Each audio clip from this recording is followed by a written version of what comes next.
Welcome to my Timeless Bible Story YouTube channel. Today we will discussion about The Burial and Impact, a kid's Bible story. Long ago, on a hill called Golgotha, something very sad and very special happened. Jesus, the Son of God, gave his life for all people. The sky had turned dark in the middle of the day, and many hearts were filled with sadness. Jesus had been nailed to a cross. Though he was kind and loving, some people didn't understand him. They were afraid of his truth and didn't believe he was God's son.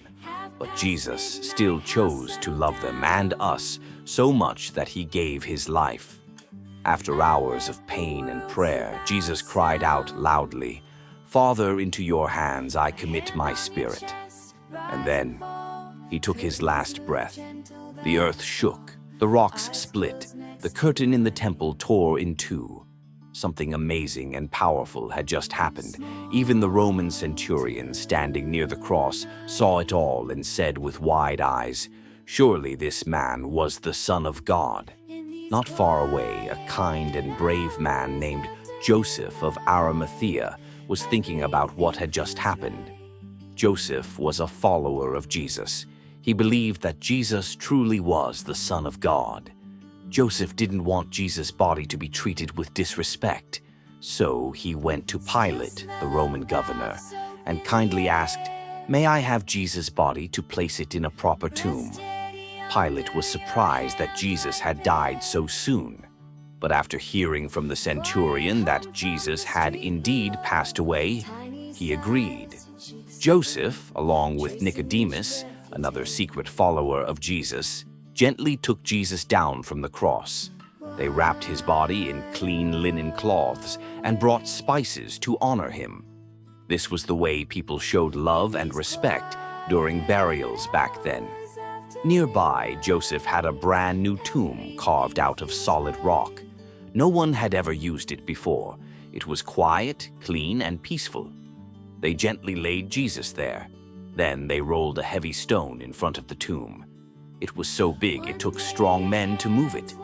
Once the stone was in place, they stepped back and silently prayed. But some people were still afraid.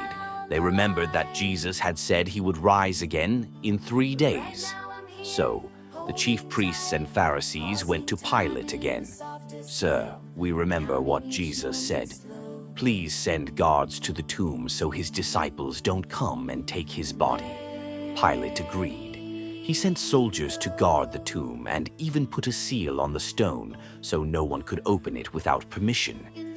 Even as the tomb was sealed, some women who loved Jesus stayed nearby. Mary Magdalene, Mary the mother of James, and others watched everything. They planned to come back after the Sabbath with more spices to honor Jesus. Their hearts were heavy, but they held on to hope. Meanwhile, the Roman centurion couldn't stop thinking about what he had seen. He had watched Jesus forgive the people hurting him. He saw the sky grow dark and the earth shake. In his heart, he began to believe something he had never believed before. Jesus really was the Son of God. This realization changed his heart forever. All around the city, people began talking. Some cried, some prayed, some were confused, others were afraid.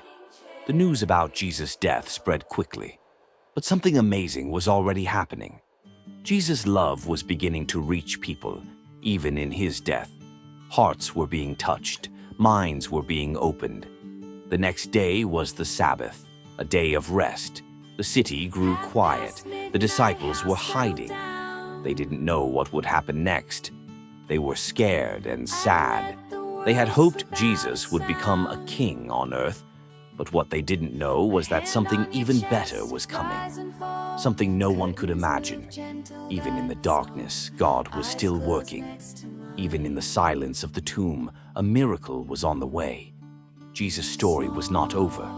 In fact, it was just beginning. Narrator, warm and uplifting. Kids, even though Jesus was laid in a tomb, his love didn't stop. The centurion realized the truth. The women stayed faithful, and the world was about to see the most amazing surprise, Jesus rising again. Sometimes, when things seem dark or sad, we can remember Jesus. His love is stronger than anything, even death. His story teaches us to have hope, be kind, and always trust in God's plan. Thank you for joining us on this part of Jesus' story. Stay tuned, because the next part is full of joy and surprise. Jesus didn't stay in the tomb. He came back to life. Don't forget to like, subscribe, and come back for more Bible stories made just for you. See you soon in the next video.